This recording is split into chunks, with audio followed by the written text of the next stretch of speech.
বাংলাদেশে আপনিও বললেন যে একটা বিশাল সংখ্যক রোগী কিডনি রোগে ভুগছে এবং এদের মধ্যে অনেকেই জানেই না, 50% জানেই না তার কিডনি রোগ। প্রতিরোধের উপায়গুলো কি? মানুষের কি কি সিমটম, কি কি টেস্ট, কি কি স্ক্রিনিং বা কখন ডাক্তারের কাছে যাবে, এই ব্যাপার নিয়ে একটু সামগ্রিকভাবে জানতে চাই। প্রথম কথা হলো যে আমি সবসময় বলি, আমরা ওয়ার্ল্ড কিডনি ডেতে যেটা আলোচনা করি, আপনি বলা হয়েছে যে আপনি আপনার নিজের কিডনিটার সম্বন্ধে জানেন।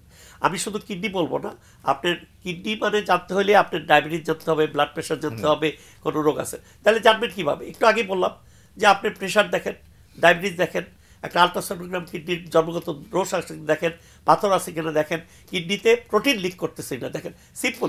আপনি 2000 টাকা খরচ করলে রুটিনলি করবে স্যার, কোনো সমস্যা থাকুক বা না থাকুক। আমি বলি একজন বয়স্ক লোক বা 20 বছর বা 40 বছরের যারা বয়স, যাদের ডায়াবেটিসের ফ্যামিলি হিস্ট্রি, কিডনির ফ্যামিলি আছে, তাদের তো করতেই হবে। আচ্ছা, আর আপনার যে যদি আগে থেকে ধরা পড়ে, ওয়েল অ্যান্ড গুড।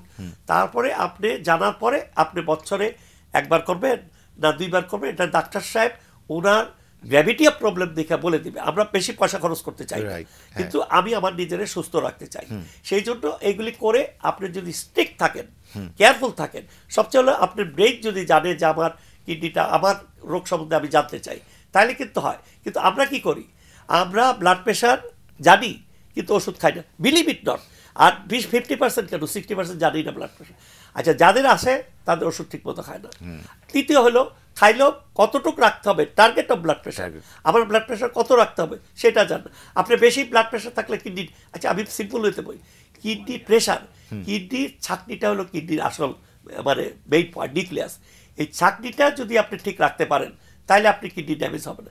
এই ছাঁকনিটা ড্যামেজ হয় কিভাবে? এই যে প্রেশার, এই প্রেশার, এই যে ডায়াবেটিস, এই যে ড্রাগস, সব ওই কিডনির প্রেশার ছাঁকনির উপরে করে। এবং আমরা যে ওষুধগুলি দেই বাজারে, সেগুলি কিন্তু কিডনির ছাঁকনির প্রেশার কমানোর ওষুধ, যত প্রেশারের ওষুধ দেই ছাঁকনি। কাজেই আপনি যদি জানেন আর একটু ব্যাকগ্রাউন্ড যদি নলেজ থাকে যে আমার এই আছে, তাহলে তো আপনি ভালো থাকতে পারবেন। একটা সিম্পল হিসাব।